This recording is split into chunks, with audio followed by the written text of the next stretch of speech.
what I want to talk to you guys about today is it's understanding. It's all about understanding, and not just understanding other people's situations, because in my mind, and I know my mom's mind too, empathy and being empathetic towards somebody else and their situation and their successes and struggles and everything in between.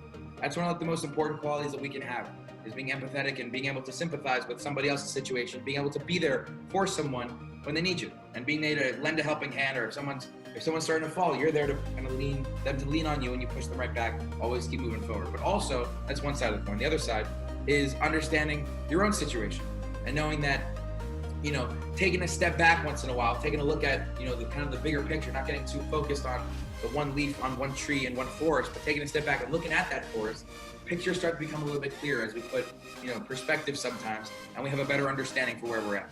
So I want to give you one quick story that it's going to make you smile. I hope it makes you smile. About understanding a situation that you're in. So it's about a pet shop. A pet shop that one day the store owner put a big sign in their window that says, it said puppies for sale. And obviously when you put a sign in your window that says puppies for sale, it draws certain attention from certain crowds. And there was a little boy who was walking past and saw the sign and got all excited and ran into this pet store and ran up to the pet owner and said, how much are these puppies? How much are they? And the store owner looked at him and said, well, they're anywhere from $30 to $50, depending on which dog you'd like. And he goes, okay. And he goes rifling through his pockets and he pulls out some loose change and he counts it up real quick. He says, I have $2.37. Can I look at the puppies? And the pet owner says, of course you can. So he calls to one of his assistants in the back, and she brings out these 5 adorable balls of fluff. And they're just so energetic and so full of life. And as those 5 come out, there's a 6th puppy that comes out, but walking a little bit slower than the rest. And the boy looks at the 5, but then his attention gets drawn to the 6th one that's in the back, and he looks at the pet owner and goes, what's with the one in the back? What's with that last one that just came out? And the pet owner explained that puppy was born from the litter without a socket in one of its hips.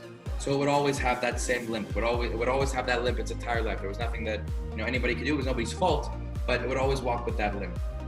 And very determined, very, as focused as an 8-year-old boy can be, he looks at the pet owner and says, that's the one I want. That's the one I want. That 6th one that just came out. And the pet owner kind of was a little bit shocked and surprised and kind of shrugged it off a little bit and laughed and said, you don't want that one. Here are these 5 perfectly good puppies. Here are the ones you can look at, you can play with. If you wanted that, and if you wanted that last one, I would give you that puppy for free. You don't even have to pay me for that puppy.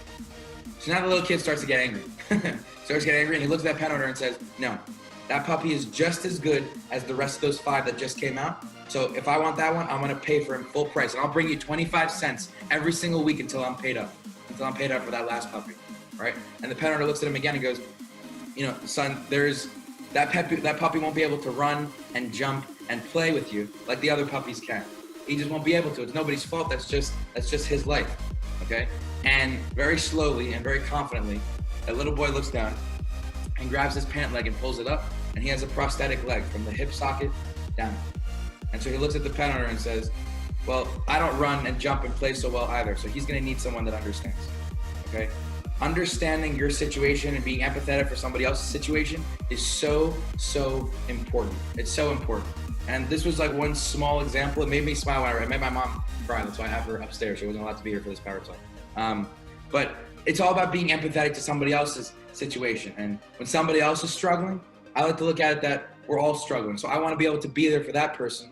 All right. So in turn, we're all there. We're all really there for each other. It's, one finger by itself isn't that strong, but you put all 5 together and you throw some speed punches for 10 seconds, there's a whole lot of power in those speed punches, as we've seen, as we've sweated through, okay? Being understanding is so important. And I think as we go through these 10 weeks, how it's a little bit different than we've ever had before, we're understanding, we're empathetic to other people's situations, and we're always here for each other, right? You guys wake up so early in the morning, and you're not just doing this for yourself, but in a way, you're here to push each other in that way. Just by sprinting it as fast as you can, just by smiling and giving me, again, even when I ask for it, the fist bump and the high five into that screen, it goes along, there you go, perfect. It goes a long way. It makes a difference. It's one stone's throw in a pond that gives that huge ripple effect day over day, okay? So remember, keep that understanding. Way to close out week 6 as strong as you can. Let me put you guys unmuted for a quick second. I want you to put it nice and close. All right, I want you to say, take it to the max on 3, nice and loud. You guys did phenomenal. Like, seriously, phenomenal. Way to close out week 6 together and stronger. All right, take it to the max on 3, nice and loud. 1, 2, 3. Take it to the max. Have a great rest of your morning, your weekend.